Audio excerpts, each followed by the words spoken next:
নালিতাবাড়ীতে বন্যায় 5 জন নিহত। এখনও পানিবন্দী অনেক। এএনবি নিউজ ডেস্ক, বিস্তারিত। আমিরুল ইসলামের তথ্য ও প্রতিবেদনে।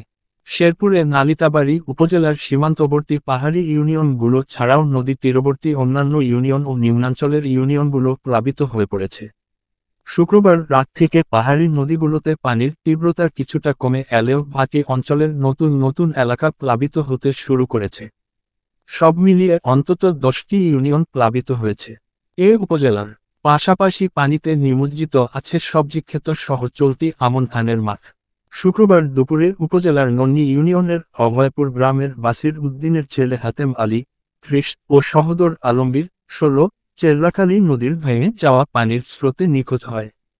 পরে শনিবার পানি কিছুটা কমে আসায় বিকেলে নন্নী কুতুবাকুড়া গ্রামের ধানক্ষেত থেকে ওই 2 সহোদরের লাশ উদ্ধার করা হয়।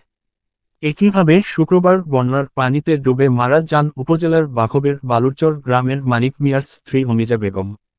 একই দিন সন্ধ্যায় নয়াবিল ইউনিয়নের খলিশাকুড়া গ্রামে বন্যার পানিতে ডুবে মারা যান বৃদ্ধ ইদ্রিস আলী। এছাড়া আরও একজনের মৃত্যুর খবর পাওয়া গেলেও এখনও পর্যন্ত তার নাম পরিচয় পাওয়া যায়নি। এখনও নিখোঁজ রয়েছেন আরও একজন। হাজার হাজার একর জমির ফসল পানিতে ডুবন্ত রয়েছে। উপজেলার অধিকাংশ পুকুরের মাছ ভেসে গেছে।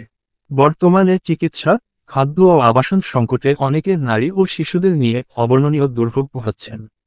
এদিকে বানভাসী মানুষকে উদ্ধারে শুক্রবার থেকেই কাজ করছে সেনাবাহিনী, ফায়ার সার্ভিস, বিজিবির ও বিভিন্ন স্বেচ্ছাসেবী সংগঠনগুলো।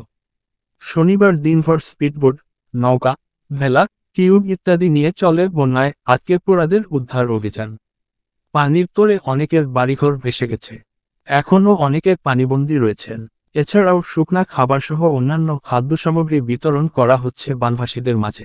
এসব কাজে অংশ নিয়েছেন উপজেলা প্রশাসন, উপজেলা বিএনপি, ছাত্র শিবির, ইসনাফ, নন্নী ইউনিয়ন পরিষদের সাবেক চেয়ারম্যান ও বিএনপি নেতা আলহাজ এ.কে.এম. মাহবুবুর রহমান রিটন সহ বিভিন্ন স্বেচ্ছাসেবী সংগঠন।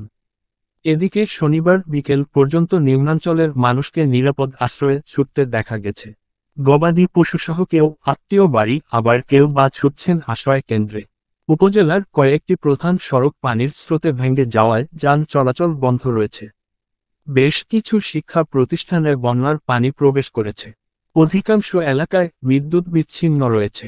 এলাকার সচেতন মহল দ্রুত ঊর্ধ্বতন প্রশাসন সহ দেশের বিত্তবানদের বানভাসী ও ক্ষতিগ্রস্তদের পাশে দাঁড়ানোর আহ্বান জানিয়েছেন।